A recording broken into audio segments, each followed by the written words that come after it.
screens, particularly with the light clay to extend it from 5 turns to 8 turns. It could give them the defensive capabilities that they need. We're going to see it, Marcus. It's the King Gambit and the Rillaboom coming out against the Dragonite and the Annihilate. Yeah, and usually with a team like Aurelien's, you would want to have that Grimmsnarl in the lead so you could set up some screens right off the bat. But that's not what we're seeing right away. Instead, two very offensive Pokemon, but two Pokemon that Mattia cannot really hit very hard. I mean, we have the multi-scale over on the Dragonite, which, at least for the very first hit, will reduce the damage drastically. And then over on the Annihilate, we have that bulk up move, which is a move that, of course, boosts your attack, but it also boosts the defense. So if that's something that Aurelien would want to go for, it might be really hard for Mattia to do significant damage. Well, straight away, it's going to be the Terrestrialization on this King Gambit, going to be going into the Ghost typing and dropping any potential weaknesses that it had in its types prior. This does also enable it to be able to work better around this opposing Annihilate. We're going to see the Fake Out go through into that Dragonite. Just make sure that it's not going to be able to move this turn, as Annihilate does indeed go for that bulk up. Yeah, and Terra Ghost is another one of those new adaptions that we are seeing on this Dragapult team. Now also matching the pace with the Sword Stance, boosting up the special attack sharply, the attacks sharply. So now Annihilate cannot rely on the Drain Punch anymore, of course, to knock out that King Gambit, but it still has that Rage Fist option. And something that could be interesting here is, well, Scale Shot, you could also, in theory, target it on your own Pokemon just to increase the power of Rage Fist. Because, yeah, if Mattia manages to not attack that Annihilate, it will stay weak.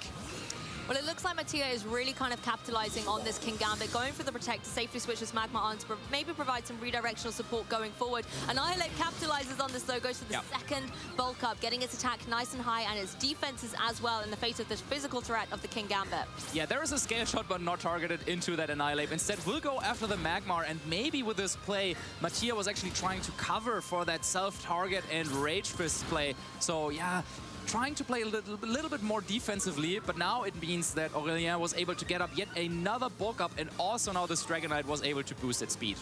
Of course, the Annihilate threatening with that Rage Fist into the opposing King Gambit now that it is that Ghost typing. So that is something Mattia has to work around, and I think that's why it's nice you've got that redirectional support with the Magmar that it's able to provide.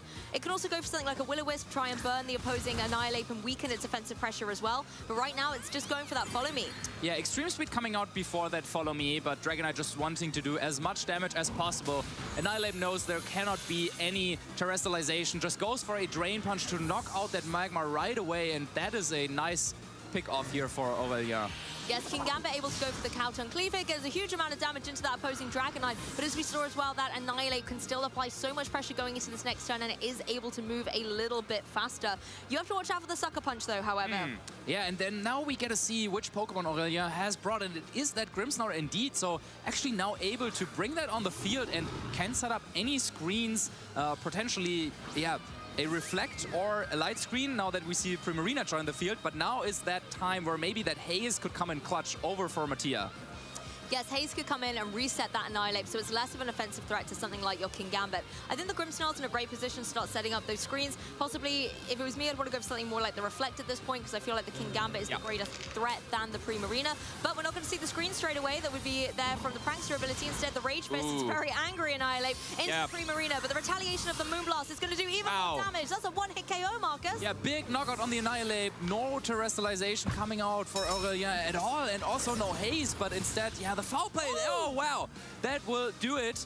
Super effective hit onto that King Gambit, and of course, with the increased attack set on King Gambit, Grimmsnarl sneakily using that power against it and knocks out King Gambit in one hit. Okay, let's rewind for a second here. I'm so sorry, Primarina. I said you weren't the threat. It's able to get the knockout, and at the same time, focusing on Grimmsnarl, using the screens. That's not its only utility in this team. Like you've mentioned, the foul play there to not only get damage on the board, but capitalize on when your opponent tries to set up as well with those Sword Stances. Yeah, Aurelien maybe had an opportunity there to try and go for a Terra Water on the Annihilate to make it through the turn. But now both trainers are down to their last two Pokemon, and now it is the time to Terrestrialize. With Rillaboom joining the field, of course, there is the big, powerful Wood Hammer, which would threaten both the Grimmsnarl and that Ursaluna Blood Moon. But Aurelien makes a play just like at NAIC in the finals, terrestrializing the Grimmsnarl to Ghost to avoid a potential fake out coming out from that Rillaboom. Love to see this coming through. Grimmsnarl able to go for the Thunder Wave and slow the pace down of this opposing Rillaboom, as well as adding in the chance that it could be paralyzed and unable to move at all. Ursaluna's going to go for the Blood Moon, but to no avail as it lands into the Protector Primarina. Will Rillaboom attack through that paralysis? That is the question that Mattia is asking. No, it does not. No chance to get off a big Wood Hammer. That could have potentially knocked out the Ursaluna in one hit, but now the grassy terrain is over. Yeah, so even if it is able to go for that Wood Hammer, it's not going to get the additional boost that you would have got from the grassy terrain there. Fantastic play by Aurelien, rolling the dice on that and being able to get what he needed. Absolutely, and now with the grassy terrain gone, Grimmsnarl could go ahead and just set up the Reflect maybe, or set up a light screen, and Ursaluna will be able to get off a big hit this turn. So Reflect going up, but can Mattia take these attacks by the Ursaluna and retaliate back? Well, it's going to be some damage coming through from the Hyper Voice. Primarina does have that berry in tow to be able to get a little bit of recovery back up on the field, as it could go for a Hyper Voice of its very own. But again, no KOs this time around. Oh, and this time Rillaboom gets the hit off, and Woodhammer knocks out Ursaluna. Big hit there for Mattia, and it looks like game one will be his to grab. Yes, finally the Rillaboom breaking free and kind of being able to get its redemption from that previous turn. Grimmsnarl, we have seen been able to get KOs, but it's not going to be enough at this point in time. The Moonblast comes through, and the follow-up that Rillaboom will inevitably send its way should be enough to be able to get that knockout. Yeah, really powerful foul play, but Woodhammer gets the job done, and Grimmsnarl is knocked out, and Mattia takes that first game after it looked a little bit scary there in the end game, but yeah, eventually Mattia was able to prevail and take the game home.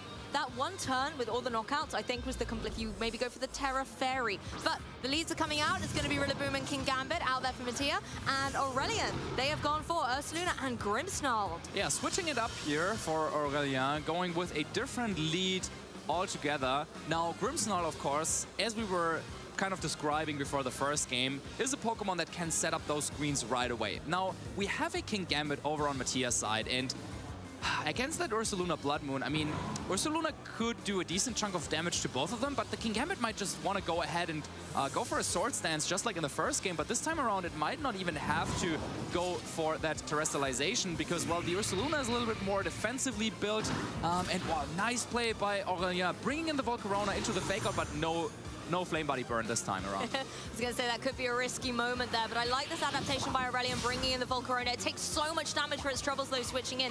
Yes, it does have access to that Citrus Berry to get a little bit of recovery, and the grassy terrain is in play that will be able to help it out, but now it could become difficult for it to set up safely. Yeah, once again, no burn. I think it was a really nice play there by Aurelien, which could have really turned the battle into their favor right away. But now that, both Fake Out and the Kowtow Cleave went in there, I mean, you can set up a Reflect. You could try to go for a big foul play now with this Grimmsnarl, but yeah, with that health being so low on the Volcarona, it's difficult to see a world where it could really set up and get going.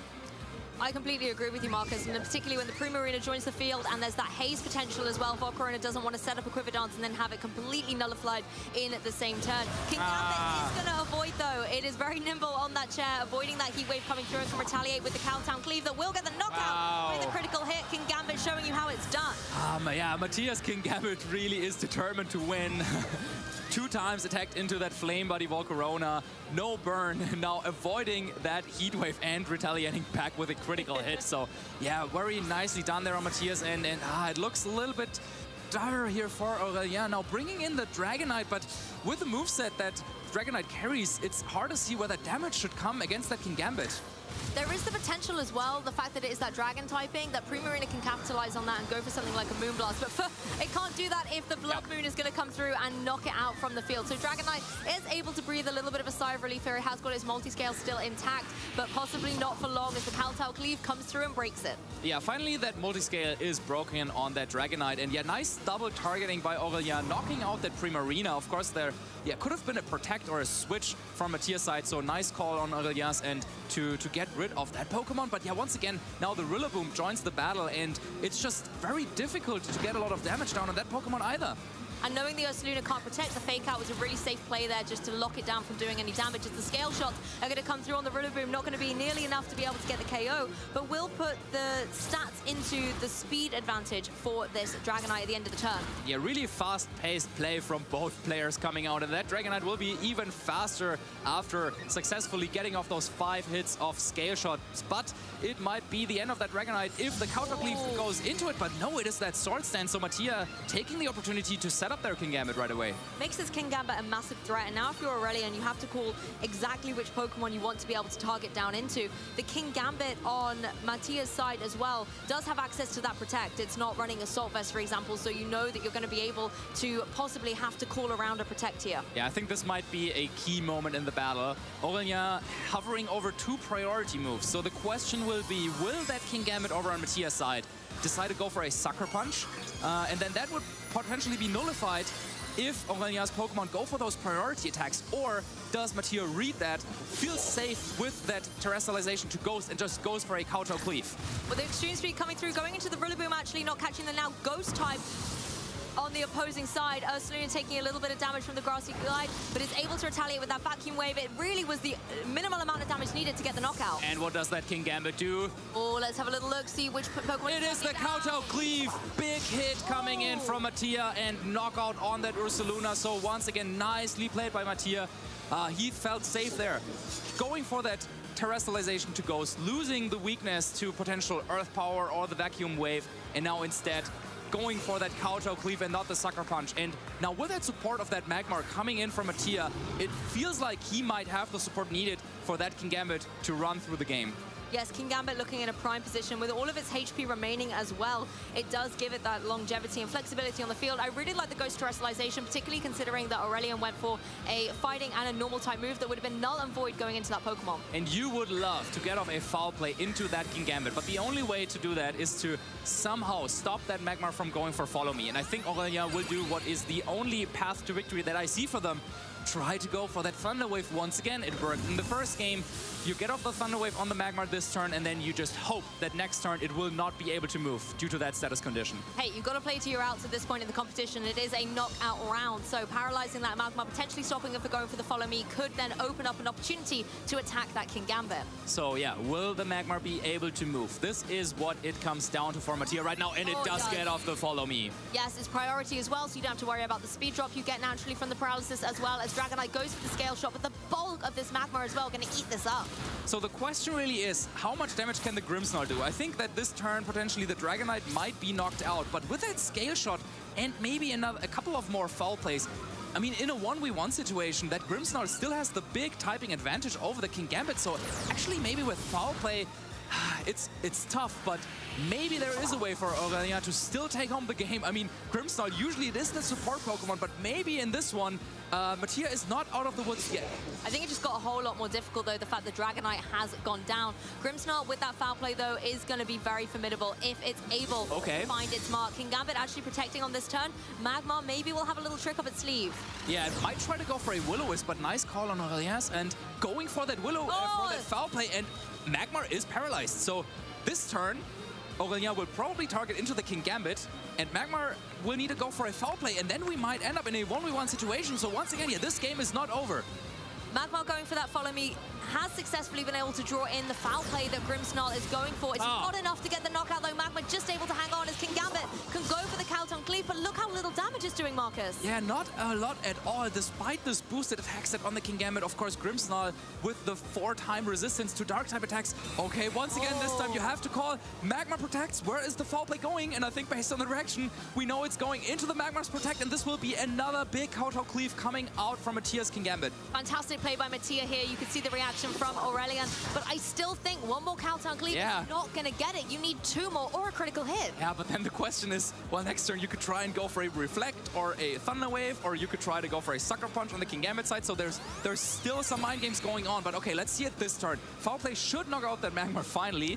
And then how much damage will Kingambit be able to do with a Kowtow Cleave? Very impressed this Magmar kept breaking free from this paralysis as well to help out its trainer, but all eyes fall onto this Kingambit with the Kowtow Cleave, able to find its mark, but it's not enough. Wow, 17. And Aurelien has their tournament life on the line. Need to get this prediction right and then maybe get a couple of turns in their favor. Okay, it is the protect, just to scout out. That is very safe. Nothing will really happen this turn. Reflect doesn't really help you at that point anyway. So the question is, do you try and read the Sucker Punch and go for a Thunder Wave? Or do you try and read the Kowtow Cleave and go for a foul play?